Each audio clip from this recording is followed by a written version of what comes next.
प्रशांत किशोर राजनीति छोड़ रहे हैं। उन्होंने कहा था कि राजनीति छोड़ देंगे अगर एक जदयू को 25 सीट नहीं आ जाएगी तो। आप लोग समझदार लोग हैं, ये हमारा मानना है। आप वो तिथि याद कीजिए जब प्रशांत जी ने कहा था कि 25 सीटें नहीं आएंगी तो छोड़ देंगे।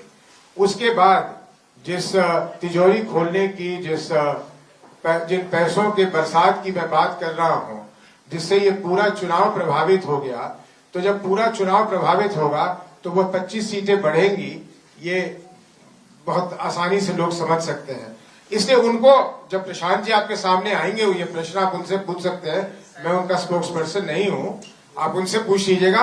लेकिन मेरी समझदारी ये कहती है कि जिस समय में जेडीयू की और एनडीए की वो हालत थी, उस समय में प्रशांत जी ने 25 सीटों की बात की थी, और मैं अभी भी मानता हूं कि उस समय उन्होंने वो ठीक बात की थी।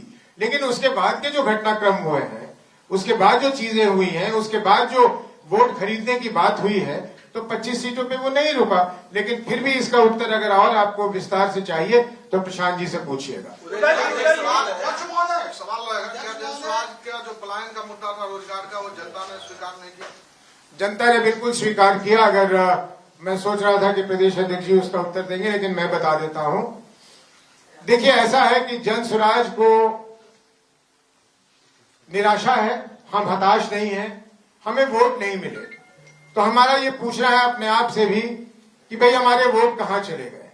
तो वोट यहां चले गए कि राजद के न आने के डर से हमारे जो वोट थे वो पिछले आखिरी के 2-3 दिनों में एनडीए की तरफ चले गए, और इस कारण हमारे वोट हर जगह पे आपको बहुत ही कम दिखेंगे।